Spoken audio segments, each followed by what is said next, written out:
Thanks for being here with me today on Tehaleh Trail Talk. Today I'm so happy to be speaking with Richard Morris because it's his birthday today. Anyway, he's going to give us some great information about FireWise, so stay tuned. Well, I'm really excited to talk to Richard Morris today about one of the committees he's on. I'm sure you're probably on a million though. And it's the FireWise committee. Yeah, FireWise and TERT. TERT, okay. Yeah. And tell me about, well, you know, we really hate to talk about fire, don't we? Yeah. But it's kind of a They can't stop in California. I know. Yeah. It's so crazy. Scary. And we do live in a forest, so we have Yeah. to be aware that there could be fire. I'm a native, and usually we hear about the fires in eastern Washington, and especially in Okanagan. Yeah. But this year there's some fires in the Olympic Peninsula. But we're prepared, you know, that's what FireWise is about. We're trying to prepare ourselves if it happens.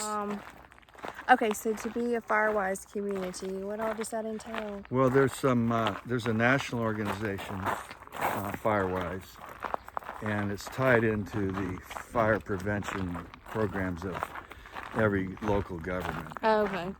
So we've got to basically fill out an application and commit to providing some volunteer hours. So we've got to commit to 500 volunteer hours per year. Okay. And volunteer hours is done by the people that live here, the members. Okay. And they can be doing stuff around their house, in their own yard. They call that a defensible zone.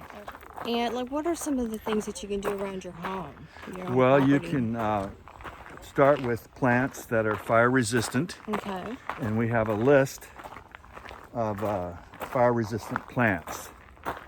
And you can avoid planting big trees near your house. So the danger from big trees is what they call embers. And the embers fly off the trees and spread the fire. Oh, okay. And then the other way the fire spreads is on the ground.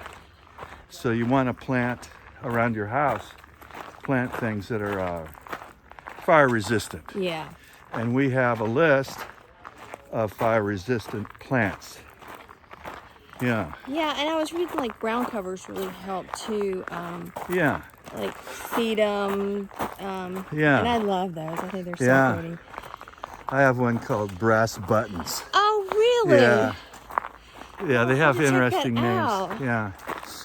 But the whole general idea is to plant stuff that's fire resistant. So I want to talk about the goats. The goats. Yes.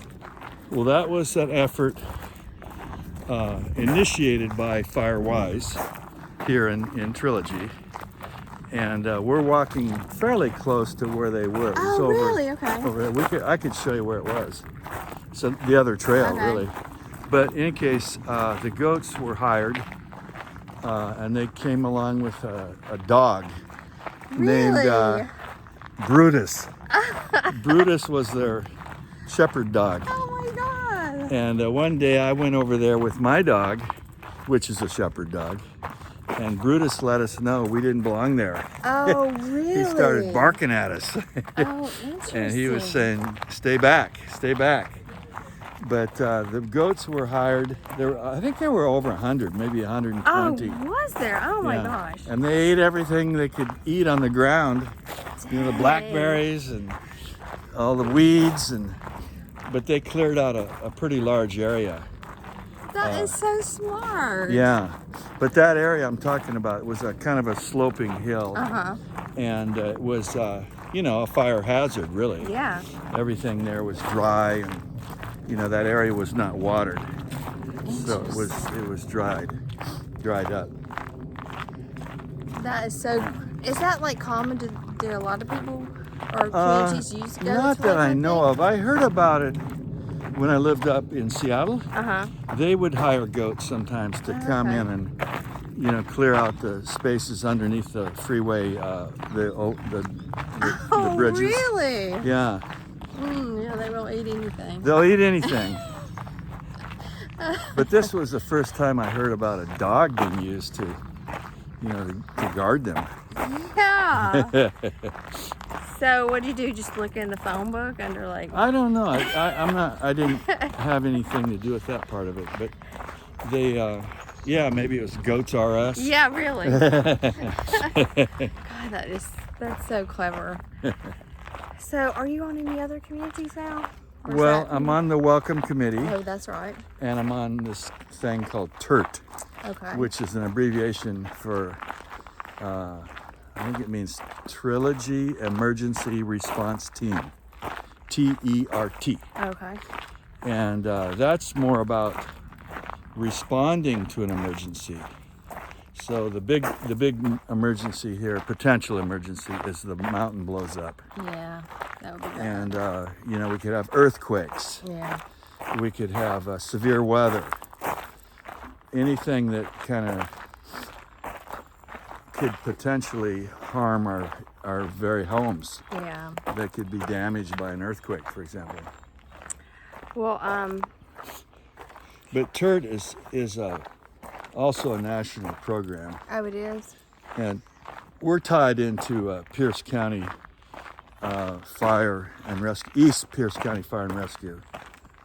So it's very organized from a kind of a first responder effort.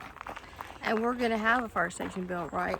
Yeah, it was approved in the last vote. Well, that's, I think, what's so amazing about Trilogy is just the amount of volunteer opportunities there are. Yeah, that's right. And everybody comes, with such a wide range of talents and education.